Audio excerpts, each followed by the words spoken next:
مجمع بہت دور سے تھکا ماندہ آیا ہے۔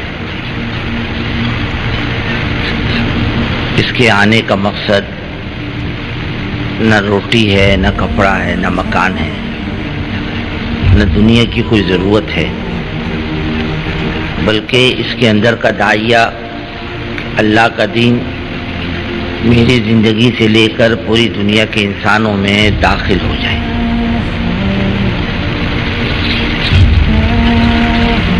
اور یہ بہت بڑا مقصد ہے، معمولی مقصد نہیں ہے۔ اللہ تعالیٰ اس مقصد کے لیے سب سے افضل ترین مخلوق کو بھیجا کرتا تھا، انبیاء علیہ السلام۔ یعنی اللہ کے نزدیک نبیوں سے افضل کوئی مخلوق نہیں، اور انبیاء سے بڑھ کر کوئی اللہ کے نزدیک قابل عزت نہیں،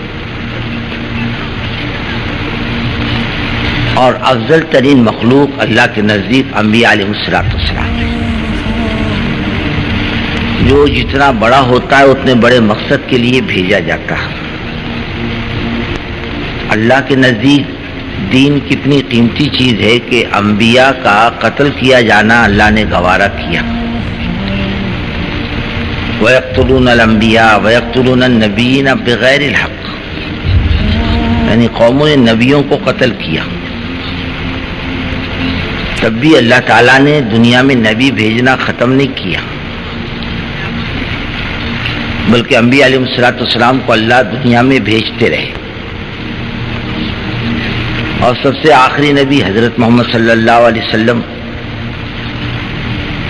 جن کے لیے اللہ تعالیٰ نے یہ ساری کائنات بنائی۔ لولا کا ما خلقت الافلاق، اے محمد صلی اللہ علیہ وسلم آپ نہ ہوتے تو ہم کائنات کی کسی چیز کو نہ بناتے۔ ایسے نبی کو بھی اللہ نے دین کے کام کے لیے بھیجا، کہا ہم سب گوارا کریں گے، لیکن دین کے کام میں فرق آ جائے اس کو ہم گوارا نہیں کریں گے۔ محنت، مشقت، مجاہدہ، فاقہ، تکلیفوں کا اٹھانا گوارا ہے ہم کو۔ اس لیے آپ کو کوئی ایسی روایت نہیں ملے گی کہ ہمارے نبی صلی اللہ علیہ وسلم کے گھر میں فاقہ تھا تم نے کیا کیا، ہمارے نبی صلی اللہ علیہ وسلم کے پاس کپڑے نہیں تھے تم نے کیا کیا، مکان سیدھا سادہ تھا تم نے کیا کیا، یہ نہیں ملے گا۔ بلکہ دین کے کام میں کہیں کمی بیشی آئی اس پر تنبیہ ملے گی آپ کو۔ ایک آدمی آیا اللہ کے رسول صلی اللہ علیہ وسلم کے پاس، کہ حضرت وہ میرا فلانا کام ہے، فرمایا کل آؤ۔ دوسرے دن بھی کام نہیں بنا، تیسرے دن بھی نہیں بنا، اس پر آیت نازل ہوئی فَلَا تَقُولَنَّ لِشَيْءٍ إِنِّي فَاعِلٌ ذَلِكَ غَدًا إِلَّا أَن يَشَاءَ اللَّهُ۔ اے محمد صلی اللہ علیہ وسلم یہ کیوں کام میں کروں گا، کل میں کروں گا، یہ کیوں نہیں کہا انشاءاللہ ہم کریں گے۔ اس پر تنبیہ ہوئی، اس پر تنبیہ ہو رہی کہ بدر کے قیدیوں کے بارے میں جو مشورے ہوئے، جس میں مشورے آئے کہ فدیہ لے کے چھوڑ دو، جیسے حضرت ابوبکر صدیق کی رائے تھی فدیہ لے کے چھوڑ دو، حضرت عمر کی رائے یہ تھی کہ ہمارے اپنے رشتہ دار ہیں حوالے کر دو، ہر ایک رشتہ دار کو اس کے رشتہ دار کے، تاکہ ہر رشتہ دار اپنے ہاتھوں سے اپنے رشتہ دار کی گردن چھانٹ دے اور لوگوں کو پتہ چل جائے کہ ہم دودھ اور خون کے رشتے سے نکل کر ایمان کے رشتے پر جڑ گئے۔ حضرت خالد بن سعید نے کہا حضور ان کو جنگل میں ڈھکیل دو اور چاروں طرف انگار لگا دو، ہم کو ان سے کوئی ہمدردی نہیں۔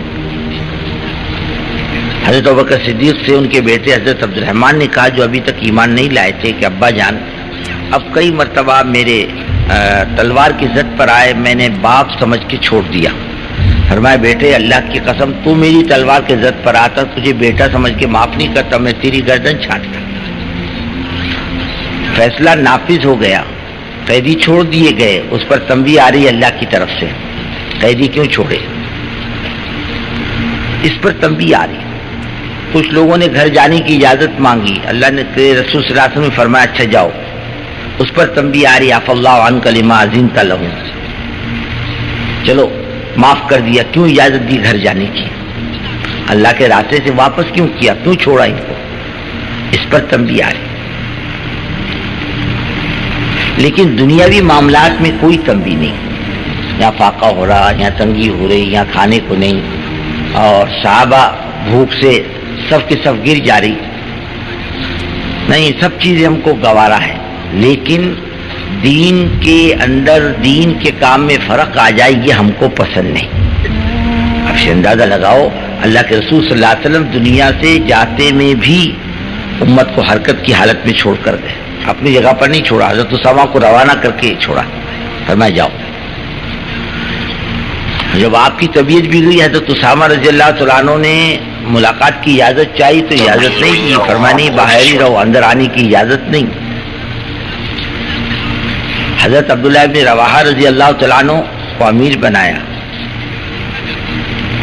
اور اللہ کے راستے میں جانے کے لیے, اور فرمایا عبداللہ شہید ہو جائیں تو فلاں, فلاں شہید ہو جائے تو فلاں. اس کے بعد میں کوئی بھی جھنڈا اٹھا لے. ایک یہودی کھڑا تھا, فرمایا اس ترتیب سے یہ لوگ شہید ہوں گے. نبی کی زبان سے جو بات نکلتی ہے اللہ اسے پورا کرتا ہے.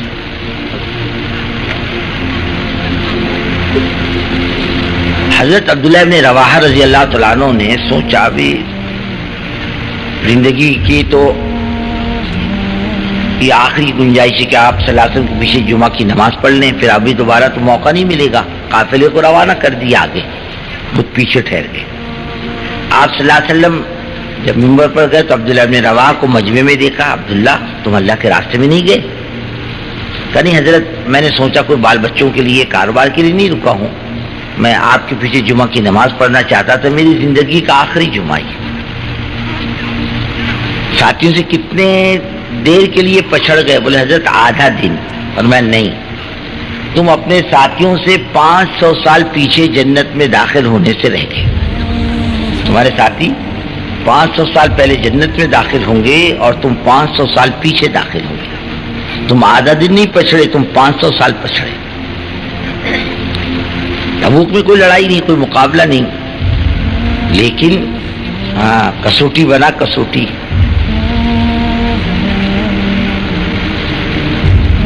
لوگوں نے کہا گرمی میں مت نکلو, بہت گرمی ہے.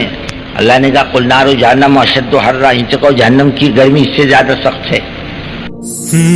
ہائی کوالٹی پریمیم واچز اب ملیں گی سستے داموں میں, اسٹائل بھی اور کوالٹی بھی, وہ بھی بنا کسی ڈیلیوری چارج کے. All over India free shipping. Order کرے آج ہی اپنی من پسند واچ IH کلیکشن سے.